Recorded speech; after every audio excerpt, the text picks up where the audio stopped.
anytime you ask Millie to do something, she needs to know that you absolutely love her.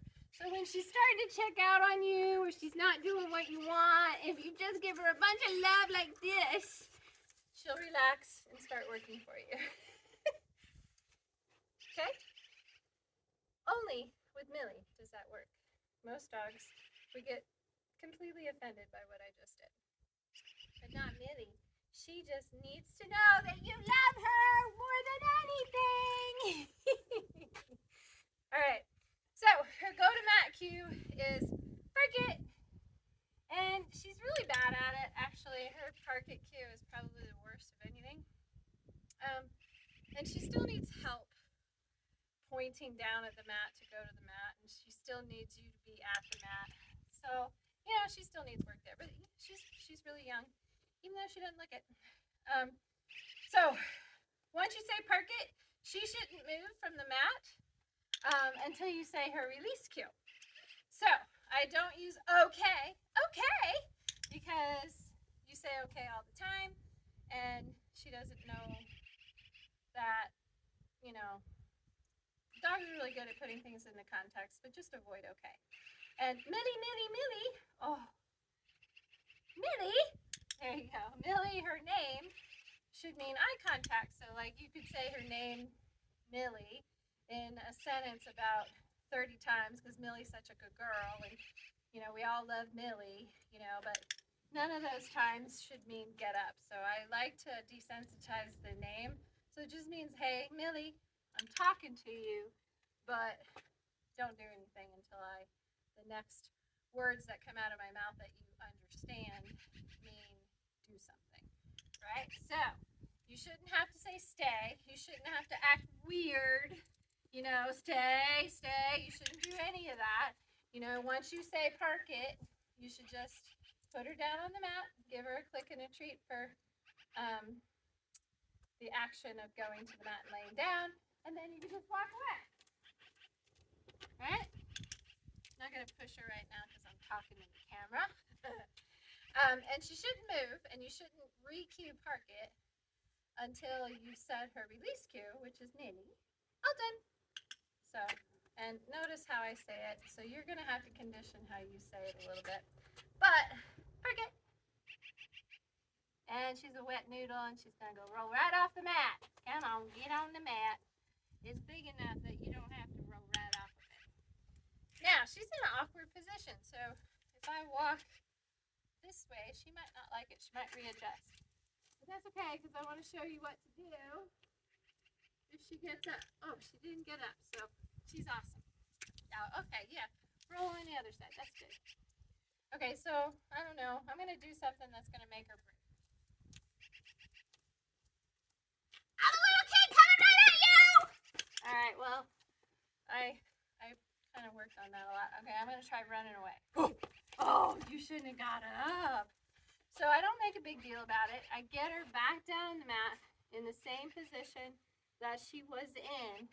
I'll use a treat to lure her back, but I won't give it to her. And then I'll try to do it again. All right, so not getting the reinforcement is enough feedback to tell her she didn't do it right. And you're going to have all kinds of distractions that you're going to need to condition that I wasn't able to at my house. So you want to mark the longest duration, the furthest distance, or the biggest distraction, or the combination of those three. And if you're doing something new that she's never done before, you don't want to lump them together. So you don't want to introduce a new distraction from 200 feet away. She can't stay 200 feet. She's not going to be able to stay if you have 200 feet in a distraction. So you want to introduce the distraction when you're right next to her, and then you want to kind of work up to 200 feet. Like I said, stay is her worst attribute. So honestly, I didn't push her because I want total success, and she's still really young. So another couple months, I'd really make her stay a lot more. Isn't that right, girlfriend? Isn't that right? All done. Now, you want to work the parket from all directions because she does absolutely have a problem. Come on. I know. With getting down on the mat from a different direction. She's really weird that way. And so you don't want her to get in the habit that she only has to go to the mat and lay down from one direction. So, all done. So we're gonna do it again from this direction and see what she does. Because you're doing really poorly right now. Yeah, park it. You didn't like that treat? What was wrong with that treat? Huh? Okay. All done. All right, so that's the mat.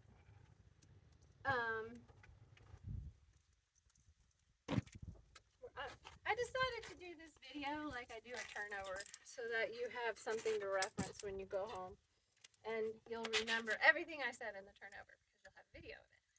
All right, I taught her to heel on the right. And heel is she still needs the hand signal. So a little bit of that body language. You want to stand in front of her. Heel. You don't have to have a treat in your hand. Let's do it again without the treat. Heel. Right, she'll follow the hand without the treat. Oops. There you go. Anyway, and just like park it on the mat is a stay exercise, so is heel. And so you want to work duration into this position. So you stop on the street. You are killing me, honey. You are killing me, yeah. You stop on the street and talk to a friend. You don't want her gyrating at the end of the leash all the time. What are you doing? Why are you going in front of me? I don't understand. I know I worked this. Yes, I did. Maybe if I don't talk. No?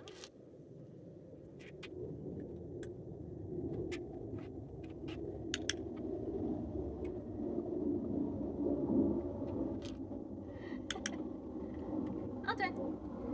All right.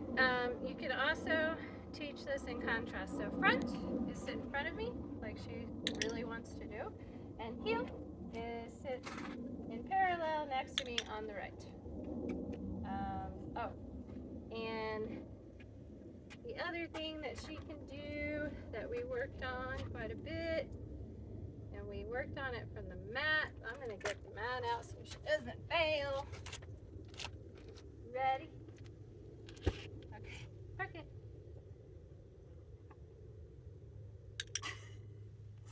You're such a wet noodle. I like the hip rolled over on the mat, by the way. Leave it. Good girl. Leave it. She should look at me. When she gives me eye contact, I click and treat. Leave it. Good girl. You're so good. Millie, all done. Take it. Should get that one. So that's leave it.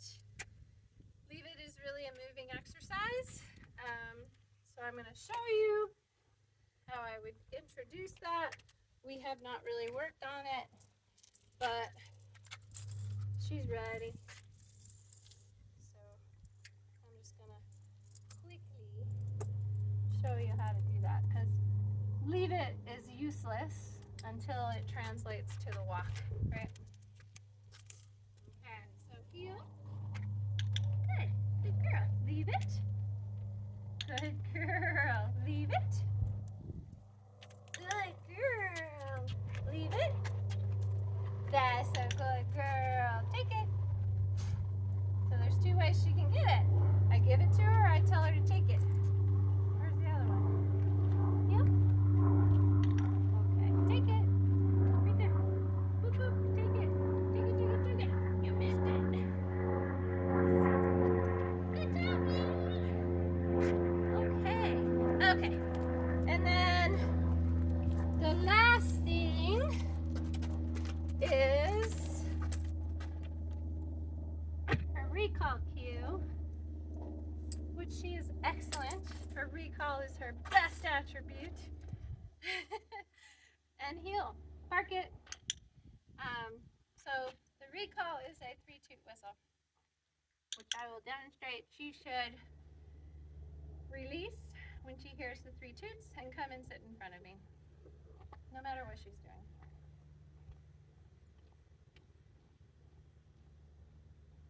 Millie! Good girl! You're such a good girl. Yes, you are. Yes, you are.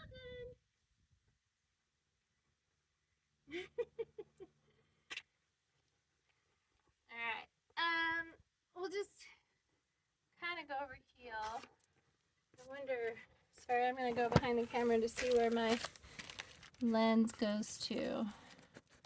How far left? How far left? That far. Okay. All right. So we could do this with the leash on or off. It really doesn't matter. She's actually really good at the leash. So heel means getting parallel and on my right. Right?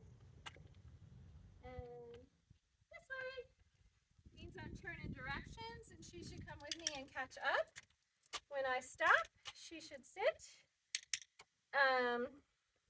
And give her a chance to process you moving in a different direction. So heel clockwise, right? She should stay in that heel position. And then, God, I hope this is in the camera. And then counterclockwise. Heel. Come on, girlfriend. Good girl. Heel. Oh my goodness. Oh, you spit it out? Did you spit it out? Heel. Good girl. So you want to, work the different directions. You want to work moving, heel, moving, and then coming to a stop. You want to work that a lot. And then all done means she's free to roam about the cabin.